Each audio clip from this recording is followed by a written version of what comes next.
Hello there and welcome to my airspace.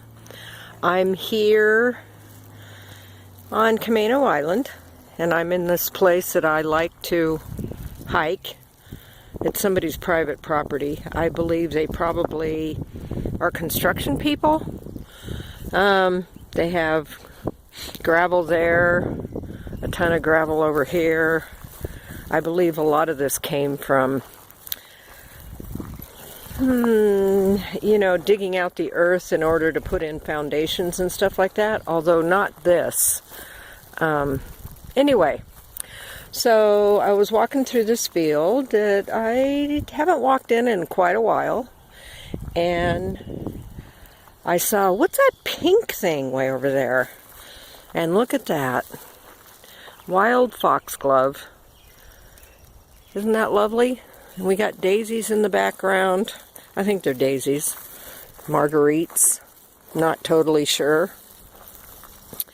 And one of these days, I swear I'm going to take a class in foraging so I can learn what so much of this stuff is. I know a lot of it is food.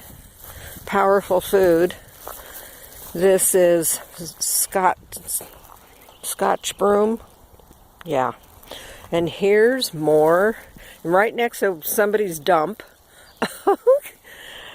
Somebody dumped their crap. There's more. Foxglove. Isn't it beautiful?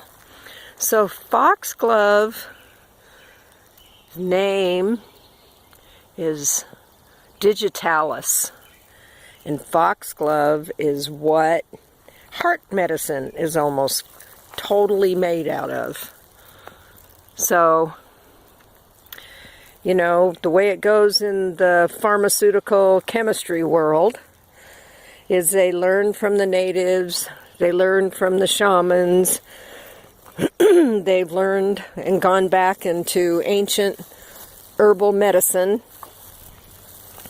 and found out what the Native Americans, what the Chinese, the ancient cultures all over the world knew what plants would serve them as medicine in their area where they lived, what grew prevalently in one area or another.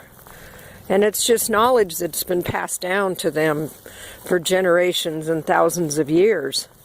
And, you know, we say that we've got a longer lifespan than ever before and all that other kind of crap, which is total crap. A lot of the reasons people lived much longer out in the wilderness. But when they got into big cities and they were all, you know, brought together, scrunched together in buildings, and there was no sanitation and no electricity and no clean water. So they got sick and died. And then modern medicine came in the late 1800s. I mean, they had doctors before then, but most doctors before then were using a lot of herbal stuff. And, but a very gluttonous diet, you know, especially the wealthy people, the peasants and stuff, for the most part, lived longer than others unless they got into, you know, they got killed, they fell down a mountain, they got eaten by a bear, whatever. But they were much sturdier people. If you go back and you find cemeteries that are really, really old, you will find that there's plenty of people that lived into their 90s and 100. Anyway, okay, so make it a wonderful day. Go out and spend some time in nature. Discover something you've never seen before. Find a lovely place. Get out of the big city. Although, I don't want you coming where I am. Because I don't want a whole bunch of people going out into the rural areas and crowding them up and turning them into big cities. That's what's happened a lot.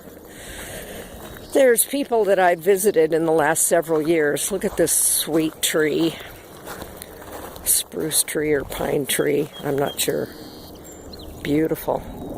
Anyway, people that I've been who moved out of the big city 30 years ago that I've come and visited, and it's very interesting in the areas that they live in. they've all become desirable areas, and they've been infiltrated by, you know, big city people, .com people, all of that kind of stuff. And excuse me, they basically are bringing the big city into the country instead of becoming a part of nature wherever it is they're living. You know, big, huge, gigantic security fences around their property and all of that. That's what happened to Sedona. Sedona is like Disneyland now. And where my friends live near Sebastopol, there's lots of gated homes in her neighborhood now. Anyway, that is what it is. Make it a wonderful day. Subscribe to my channel. Go out there and spend some time in nature. Pick up some trash. I have my trash bag here.